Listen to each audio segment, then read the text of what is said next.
Welcome to the Boss It Weekly podcast, a no-nonsense, no-hype, frank and close-up analysis of what is currently working and what is not in the world of software.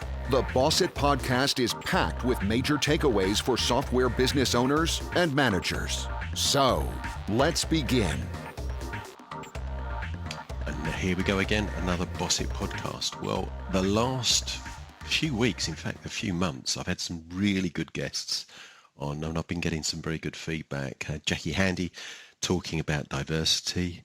I had a very interesting one with Nir Bishan, the Professor of Creativity, which is another good podcast. It's only just recently been released, but already I'm getting some good feedback. It's had some really great guests on. So I thought to contrast that, today I'd have Michael Humblet back. So, Michael. Thank you, Mark, for that beautiful introduction.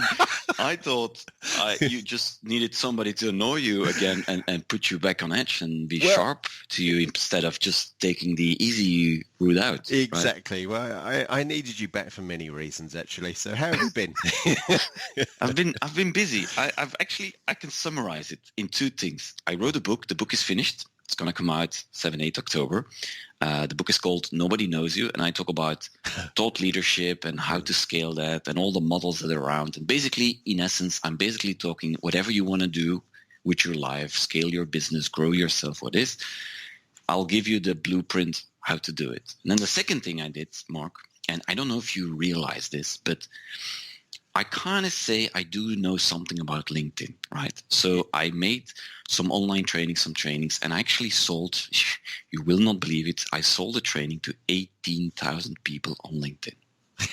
So I think today we should talk about two things: thought leadership, scaling your business or scaling whatever idea you have. For instance, your podcast, how could you scale this? Yeah. Or what should you do during times of crisis? Because for me, it's one thing. And two, maybe we want to talk about LinkedIn and how that all fits together and how can you do this from a business point of view. Yeah, no, I think that sounds good. I wanted to talk a little bit about communication, but that sort of encompasses all of those. Nobody knows you. That's a great Nobody knows you. So where title. Do you start? Yeah. So this is interesting. So imagine you're a company, right? Whatever stage you're in, you're a company and you want to go to a new market or you want to try something new, or maybe you've never tried this. So if I look at it from a very strategic point of view, you have four phases. The phase number one is when nobody knows you. It basically means you have to create attention because nobody knows you. So the first thing you have to do is say, hey, world, I know something about this, but people think that you can get trust straight away, but it doesn't work that way. You first create attention. So what you did is you started making a podcast, started pushing it out, and as time progressed, of course, you fine-tune. So the second step is you have to then create trust. And what's the best trust there is? If it's just about you, which is your expertise. So if you have a company, it could be the expertise of a CEO. You, for instance, with all your knowledge of I wanted to make a really bad joke here, Mark. Don't. Just leave it. Walk away. Yeah, so, dear listeners, Mark is a really serious business guy. He takes it really, really seriously. Anyway, so you create attention, then you create trust. And only then, once you have those two, you actually move it to the next level. You're going to scale the distribution, right? You're going to scale the attention. And I think with your podcast, that's the phase you're in now. So you have done the attention, you have trust, you have listeners, you have people actually sending you feedback, really great feedback. I know they all wanted me back. That's why you phoned me. It's not about you, Mark. Begging me. They were begging me. And the phase you're in now, you got to scale attention. Yeah. So it means you got to start looking into distribution. It means you got to start looking into other podcasts, being a guest on other large podcasts. And it also means you got to scale the way you push your content, for instance, on LinkedIn. Yeah. I mean, there was a strategy behind this, which, I mean, you were part of that discussion, weren't you? Right in the early days. I was part of that discussion. Yeah. Which was, let's not try and push it hard early on. Because I've been in the same situation where you hear about a podcast, you go there and they've got 3 podcasts and none of which interest you. So the idea was, first of all, also, we're not going to be producing the best podcasts. It gets better with practice. So It was create the content, get better, Get into that rhythm, then start to build it up once you've really got something there. And I would also liken that to a lot of companies actually when they're going out into the marketplace. I think when they're going for investment or where they're really looking to push it, I think sometimes they need to look internally and really work on themselves. So that's what I've been doing with Boss It, is doing that, going through that practice. I think we've got about 70 podcasts now. So there's a bit of a library.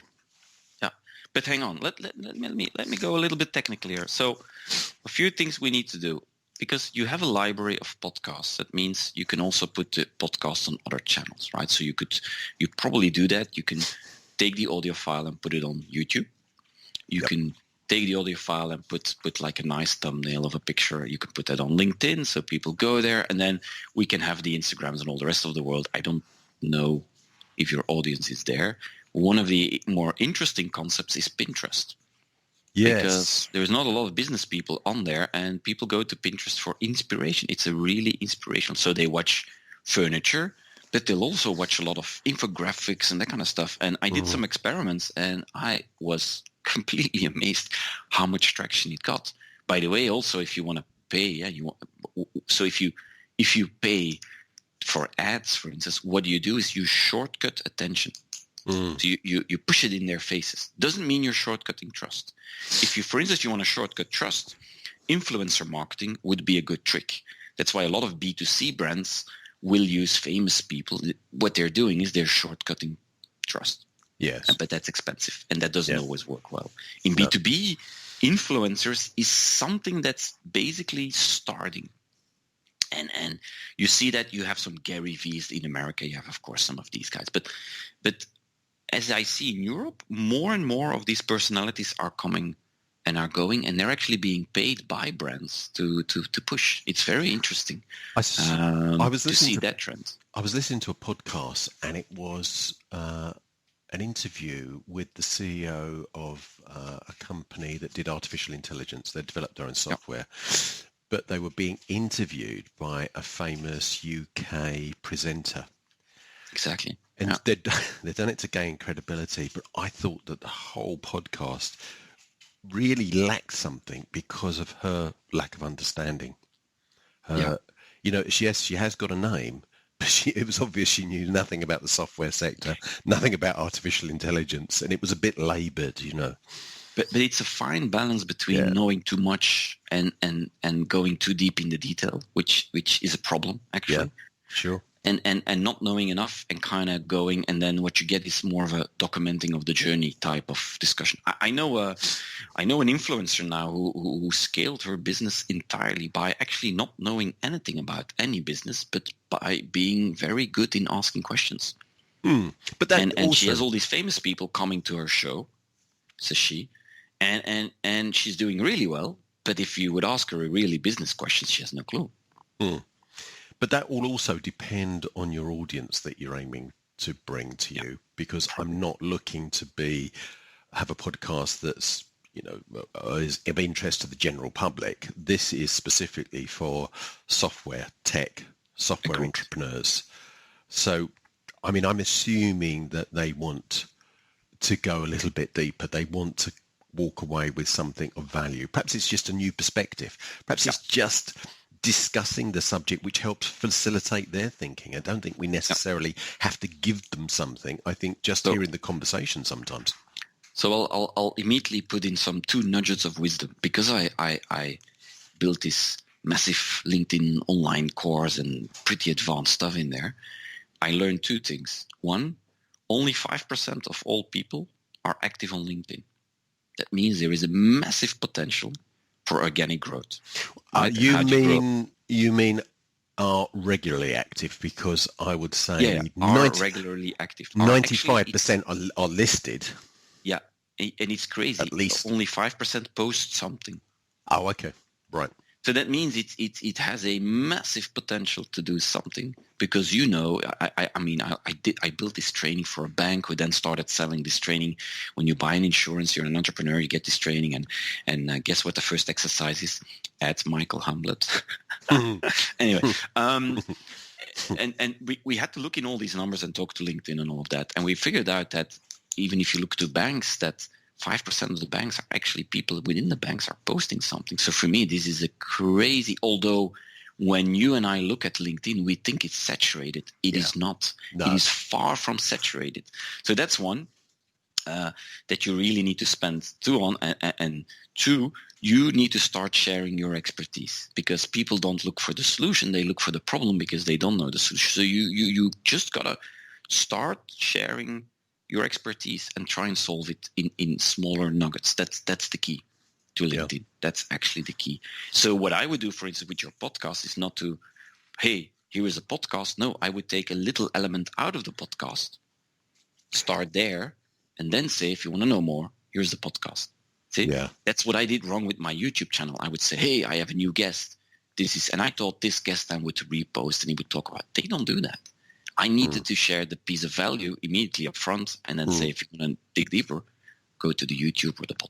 Funnily enough, we were looking at doing that. We were discussing that last week and thinking about actually doing a short audio clip with a transcription, but some key aspect, some key insight that came about from that podcast. Exactly. And so share some small, it's actually a lot of value, very small value, and then have the face of the people in the podcast. People like faces. They trust people. They face. People are naturally drawn to faces. Whenever you show a picture, an image, they would first look at the face.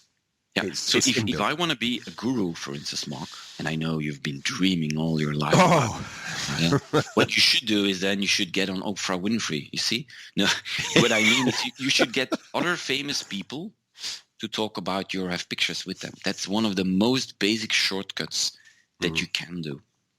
And you'll see a lot of these young kids around the block, they try to do, and I'm very important because I've met this guy or that person, but you actually have met some really serious people in your life, Mark. Yeah. So you should play that I'm very reluctant to do it because it is played by so many people. And but if it's genuine if it's real, then it works. That's the whole point. Yeah. And I sometimes, on the whole last 2 years and a half, 3 years of doing LinkedIn, and I only had one bad comment. Only one guy started. Yeah, I'm sorry. It was a bad day for me, and I thought... I know. You don't want to say that. Thank you for your public, to all of you who've heard it. So when I wrote the book, I looked into thought leaders and expertise and how can you scale it. And I figured out there is a journey. And listen to this. There are actually 4 steps in it. So most companies, most people within a company, they do this. They start with, I call it insider thought leadership. It means every day they talk to companies, customers internally, and they're pretty good, but it's mostly geared around action. I'm going to do something. I'm going to fix this problem, right? And they very rarely share this. And the problem they have is they're busy. And when they think about LinkedIn, for instance, they'll overthink what they need to do, which is a problem because if you over-perfect, perfection kills all form of productivity, right? So then what you see is some of these people will move to the next level. And that's what I call the expert thought leadership. And what they start doing is they start sharing information. Here is what I've learned. Here is what I'm doing. Here is a problem. Here is the solution. Right? Now, that's when you start seeing people engage on LinkedIn and maybe on Facebook, depends on the business they're in. That's different distribution platforms. And then the next phase is when you suddenly get more confidence and you start sharing a real opinion. You start saying very black and white, why before you were very gray. Start saying, I know something about it. I'm pretty confident it's A and forget B. And that's when you start polarizing your message, which then attracts a lot of reaction because actually that's what happens because you will have people saying, I agree, I don't agree, whatever. And I call that you are actually getting into influencing thought leadership. But you're not there. A lot of companies are afraid to do that. And also one of the things that I've seen as regards communication is, especially where there's not very strong leadership, is that they try to get an average of opinions within their company, and they end up with this very sort of bland statement. That in business talk. No, it's totally boring. So you should do it on 3 levels. You have the CEO or the executives that should talk about the day of tomorrow, vision, leadership, stuff that goes wrong, by the way, also works, that kind of do a more strategic talk. If you then go, so if I look at a company, for instance, I would also always have several people, and I'll tell you immediately why people. So you have the executive doing that story, then you have, let's say, the middle layer, some management. They already go and talk about today. And they'll talk a bit more about operational problem, a bit more knowledge sharing, a bit what customers ask them and how they're doing it. And then you have the operational layer, the layer below. They should talk about now. How do you fix stuff now? And if you then look at a company and you take, for instance, the sales team, or you look at a smaller company, you can actually balance these people. Typically, it's between 3 and 8, where they all have a different story to tell, but it all circles around the same topic, which is the expertise or the problem that the company is solving, right? And the reason why I say personal and not company is that LinkedIn, again, did a lot of these statistical digging, and they realized that you, as a person, you can generate 68% of lead generation, of traffic towards your company website, which is an insane high number, by the way. Right?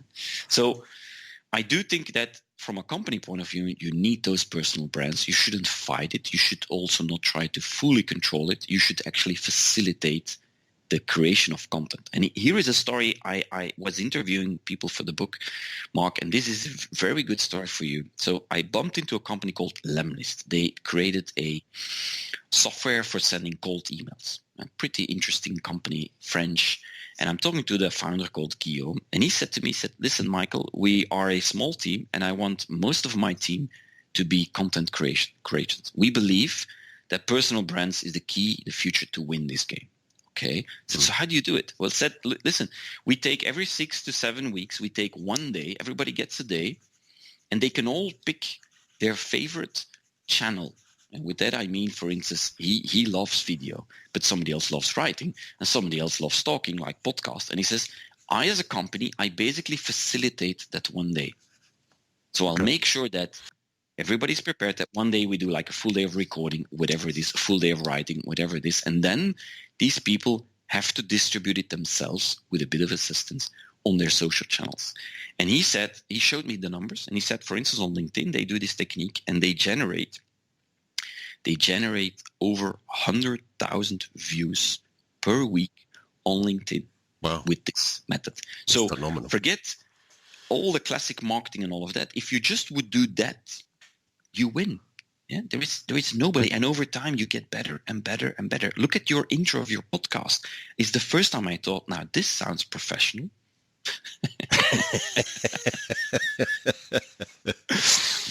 I'm just raising pressure for your outro now. Yeah. Don't worry, I'll be there. Let me summarize them, because you were talking about the 4 different phases. You were talking about the thought leadership, which you called inside thought leadership. Yeah. And people, my understanding of that is people looking more inwardly and trying to over perfect that. Yeah. The next stage is expert thought leadership. Yeah. It's sharing information there. And sharing that. And then going out but actually having an opinion and making sure that you're not too bland, not too grey. And then you become an influencer, because people will leverage your opinion. So your fourth level is becoming an influencer. And the third level is the influencer, which is the opinion, which is the polarizing stuff, where people start noticing really and saying. And then the last level is actually, for me, the authority. Then you become an authority, and you're the guy that the television journal will phone around the topic, or magazines will interview around entrepreneurship or whatever you are standing for. That's the last level. In order to stand for something, you've also got to be seen as standing against something. So that means that you're going to get some people who are going to like it, some people who aren't. But that's good. That's good. Yeah. That's good. Got it. It's tough sometimes, but it's good. And it's funny, you grow into it. You become also more confident. And I learned it, for instance, on a stage, to be the more blunt is not the right word, but the more polarizing black and white I was, the better my stage performance, let's call it like that, because it's a performance, is. And the more it had reaction, and the more I learned to be remembered, actually. Well, say it like that. Just look on LinkedIn at most of the posts that you see. The vast majority of posts you flick through very quickly. Yeah. They're boring. It's the obvious. It's obvious. your first sentence need to attract attention. Mm. And that's either going to be a question from a customer like, and you have to then we get to good copy. You know, you and I, we always keep talking about good copywriting. It's an art. Absolutely. But it's your first question. So if you look at your LinkedIn post, just spend 70% of your time on that first sentence. That will do the trick. How do you tell a client, and all, I mean, Michael, all our clients are well-educated, intelligent people. How do you tell them that they can't write copy? They just aren't any good at it. You know what I do these most days? of them aren't. You know what I do these days? I can explain this 10 times and it's always the same. They're always busy. Everybody's busy and you don't like it, so you push it away. So they need somebody who's a pain, and I'm the pain. And you know what I sometimes do? I just say, I'm good in pain. So so what I do is I write one for them. I basically prove it. And once they see the impact, it's ridiculous sometimes. They go like, Jesus, Michael, I didn't know this is possible. I said, but now it's up to you. Right? And I want the people, the first 2-3 posts, to do it themselves. You can't outsource you to marketing department. No. See? You haven't found your voice yet. Once that voice is there, takes a while, then you can outsource it because it then becomes like a playbook. But you need to learn to do this. And for me, if we think about COVID and we think about Corona crisis and what happens when a crisis comes, was something very interesting because people are sitting on their money and they will only spend it in a very risk-averse way. They will say, okay, I'm going to go to this company or that consultant or that expert, and I know it's going to be good. So what happened is, if I look to all the businesses around me, either they were really solving something a la Zoom, you know, which of course you had to do it, but the ones that all are doing really well, even better, is because they had a pretty good brand and people would come to them and said, you're the expert, I'm going to give you money to do this. So I think you shouldn't wait with it because it takes time to build this. This is funny, Mark. You and I are two, actually, if we think deep down, we are two fundamental salespersons, business development, whatever you want to call it. And we are turning more and more as the years go by into marketeers. Yes. Oh, absolutely. And I can see that. Yeah. I've been working on an M&A project for the last few months now, right the way through COVID. So we had a really good deal that we did as COVID began, and then I've been on the outreach process for a new company. And this is not, I won't go into too many details, but this is probably not the ideal sort of company to be reaching out to buyers. But because of the work that I've been doing in and around, you know, strategic positioning and marketing, I've had the best response that we've ever had in 20 years. Yeah. As regards, you know, numbers of interest and getting that good fit, because it is a marketing operation. And it's so important. Marketing is absolutely critical for the software companies. There's a massive opportunity right now because of COVID. Because if you think about it, where would you want to put your money looking in post-COVID world? You're not going to put it into entertainment where people come together. Software is really important. But being able to communicate what you do effectively is a really big weakness. And that weakness means that there's a big opportunity to improve. You can make a big step. Yeah, and by the way, the more boring what they do, the more interesting it is, because it means nobody else is tackling that problem or nobody else is trying to speak about it in such an attractive way. Let's phrase it a bit better. But I find, because you sometimes, Mark and I, we sometimes work together on projects, and Mark said to me recently, but it's not the most sexy business here. And I said, no, hang on. I like that because it means we can really make it more attractive. We can increase the value at the end of the day, right? Yeah. No, I think that's it. That is true. And you see a lot of the companies that they feel comfortable in the technical world and this marketing stuff. They'd like to, I think, like she said with the copywriting, they'd like to push it away really. But that's where that's where you win. Yeah, when I have that discussion, I always say, listen, if you have some really deep down nerds in this company, why don't we play that card? Because they don't do that either then. And if you look to some of these, you have extremely large influencers within the really nerdy tech space. So it is okay if you have one of these guys or girls, by the way, in there. Why don't you leverage that and let them go really crazy techie? Why not? Yeah, Because it's not because you share some of this stuff that people can really rebuild it. Don't forget it. It's not that easy. you're communicating. If you're truthfully communicating who you are as a business and who the people are within your company, that's good too. But as long as people understand it, and too often you look and it's just totally confusing. All the different messages that some of these companies push out, the Gary Vaynerchuk idea about 100 messages a day, I think that there are a lot of companies that they feel under pressure to be communicating all of the time, and they end out pushing out rubbish because it's a quantity. They're going for quantity. Yeah, but I do believe, to quote Gary, it's a volume warfare. I do agree, but the trick you have to do is you have to put quality into quantity, and that's the hard part. They just go quantity, and what they think is I'm going to talk about my product the whole time, which doesn't work, right? So you gotta flip that around. But also talking about it in a way that people care. A lot of the time, you think you read the sentence and you think, who cares? Or what does that mean? That's the other thing. That's the other thing, which is no good. Keep pushing out statements that people don't really understand. You do because you've written it. You do because you're thinking about it all the time. Yeah, but what you see a lot is that marketeers or content writers, all these people, they actually make pretty good content, and then the CEO or whoever is in charge says, yeah, no, that's not good.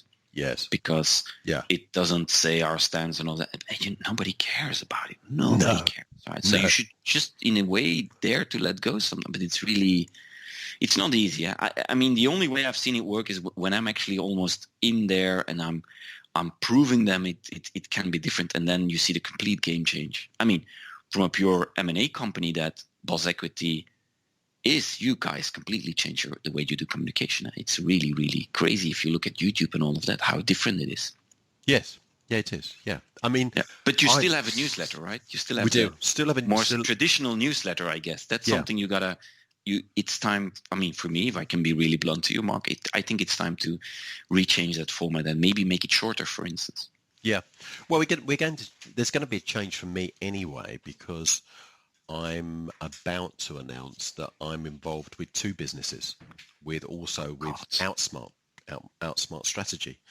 Yeah. So that's quite a change for me, because I've not done that. Although I've been working on that business for some time, we've been working on the methodology, and it's a methodology that came out of Boss Equity. Competitive Space, which is the service that we provide, is something that I've been working intensively on for 8 years. Probably even more so over the last few years, testing it, working with clients. I'm now going to announce it. And that, I think, it's made me stop and think that now I'm not just CEO, founder of Boss Equity. I'm now Mark Edwards, who's involved with both of these businesses. Yeah. That's different aspect. It is possible. So I also have two businesses. I have Chaomatic, which is the sales strategy part. And then I have the House of Spark, which is the, let's call it almost a thought leadership media company. And it's funny how the one thing you got to find the balance in is I used to only talk about sales, and then I started with you, for instance, on the podcast, start talking more about marketing. And if you hear me today, it's somewhere in the middle, right? It's something in the middle. You have to find your voice that makes sense to have both companies, but you can't just suddenly go from only talking about M&A to now suddenly 100% talking about competitive space. So you got to find this balance. That's understanding where you naturally sit as well. Yeah. That's a lot about yourself. And I think you're right. You weren't just a sales guy. You also were very much into the marketing. So you're probably finding your niche naturally. Now, I think for me, I'm software technology, but I'm probably a strategist. It's talking about the strategic But it makes positioning. sense. Competitive space. Yeah. It's pure strategy, because if you don't know what the rest is doing and you don't know exactly what you're trying to do, how can you win? Yeah, right? You gotta. Exactly. I call it actually. I'll summarize your business model. What you're trying to do, Mark, is what you offer is you aim the gun. It's strategy. It is. Yeah. And a lot of that just comes from years and years of experience, but also being able to, from my M&A experience, of being able to look under the hood, as I call it. You look into those software companies to find out what's really happening, and working with a number of those companies over a longer period, it gives you a tremendous amount of experience. Because most of the time you see businesses from the outside in the way that they want to present themselves. And usually it's everything's great. We're doing so well. Things are fine. When you lift up the hood, typically most software companies are struggling in one way or another. Even if it's struggle to cope with the growth that they have, or they're looking for money, or they've got cash flow problems. You really see what works, what doesn't.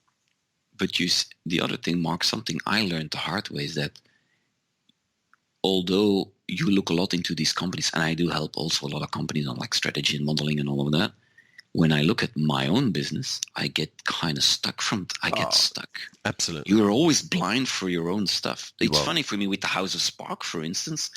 I clearly see the product. I feel it from every angle how to push, and I'm way better because I'm less involved, let's say, because I'm a co-founder and I help operationally maybe 20%.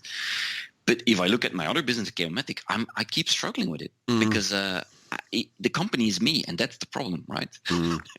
It's absolutely, you've hit the nail on the head. When you walk into another organization, very quickly you start to get a feel, you get an intuition, you can see the things that need to change, you can see what the most important things are that need changing to be really effective. When you look at your own business, you get too close to it.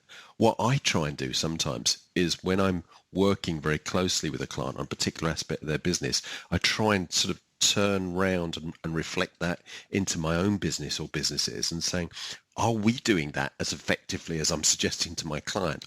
And quite often I say, well, no, probably not. And you have to go away and work on it. But you're right. It's very, very hard to get that objectivity. It's important. So nobody knows you. I like that title. That's pretty good. It's an attractive title. I also thought it's an attractive title. Yeah. There's a lot of businesses out there that I think need more publicity. I think in the UK, we are very good at innovating. I think also I've seen that in Belgium. It was quite interesting. I've had quite a bit of contact with companies from Belgium, and I know it was, some time ago I came over to attend one of your secret sales meetings, and I met a lot of Belgian companies. I was really impressed with their approach, but again, I think that they need a bigger stage, so that nobody knows you is very, very fitting. Yeah, I do think they need a bigger. And the problem with Belgium is, and this is something cultural, I think. If you look at England, it has been. I'm sorry, Mark, you're going to be annoyed here, but it has been an empire. Yes, Belgium has been conquered by everybody in the world, we think, and Belgians are proud not to be proud about the country, which is an inherent, how do you call it, intrinsically strange behavior, and we don't dare to say stuff like we're the number one or we're the best. We don't have that in our system, which I have to, when I help startups and scale-ups, I really have to say sometimes, guys, you have such worldwide expertise. You're, for me, fundamentally the best. It's about time you say that to the world. You are the best. It is. There is nobody else. Just say it like that. An American company, they have nothing, but they would scream it already. Yeah, that's right. Yes. And I said, you've got to find this balance between being proud and saying it, but not trying to be too arrogant. But a bit of arrogance is good sometimes. Right? So there's a degree of confidence that the companies from Belgium need. I think in the UK there is confidence. Yeah, I think UK has more confidence. Yeah, and the scale is immediately bigger because the country is bigger and more people, and it's just different spin to it for me. But the big weakness here in the UK is we're great at innovating, but commercializing that innovation, we let another company come in and do that. In America, I think that they're much better at commercializing and probably commercializing a lot of the creativity and innovation that we have in the UK. That's why there's so much money that comes into particularly London and the surrounding areas from America, because they're able to do that.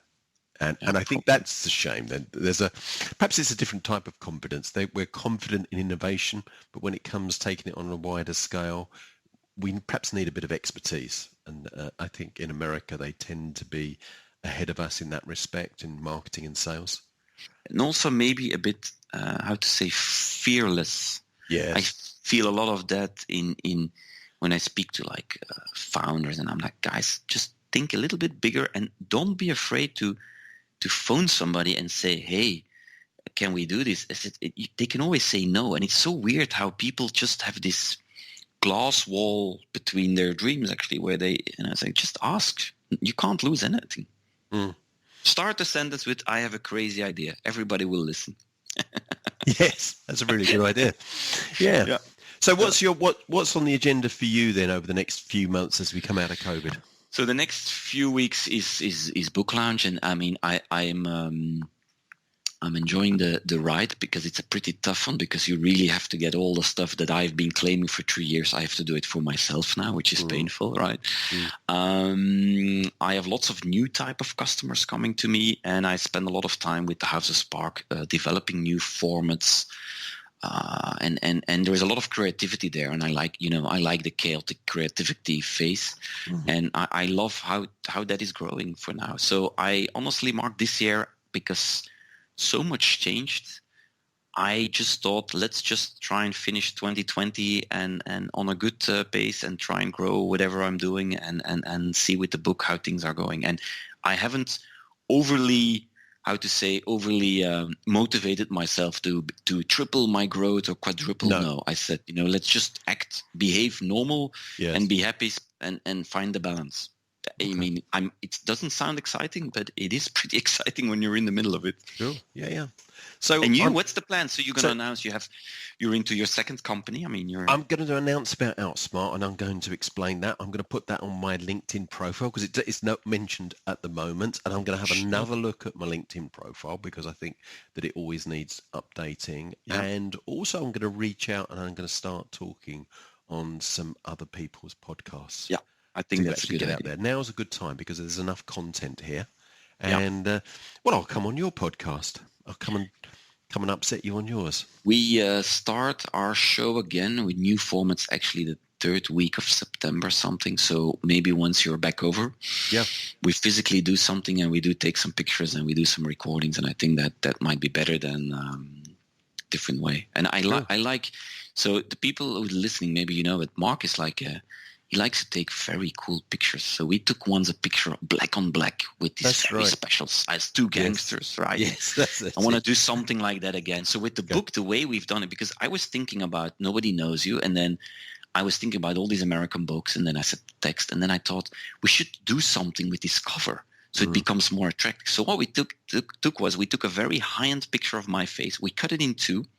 So actually the idea is that all these guest authors and all the people that I meet, we always will take a picture with half my face and half their face. See? Okay. Yes. Yeah. You gotta play a bit with that. Yeah. It's fun. It's fun, and try different ideas. Yeah. Okay. Well, I look forward to that. Let's do that, and I'll look out for Nobody Knows You. Sounds interesting. Thank you. And now, Mark, with no further ado, I will listen to your outro. Well, the outro. Well, what can I say? This podcast is worth listening to. And I think if you think so, I'd like you to share it. I'd like you to share it with 3 people. Not only that, I'd like you to give it a review, because now we're going to start to push Boss It out into the marketplace. And if you'd like to hear more guests like Michael, or even some really good guests, No, it's been good speaking to you today, Michael. So good luck with your projects, and let's speak again, and I'll be speaking on your podcast very soon. Yeah, perfect. Thank you, Super. Mark. Thank you. Speak. Bye.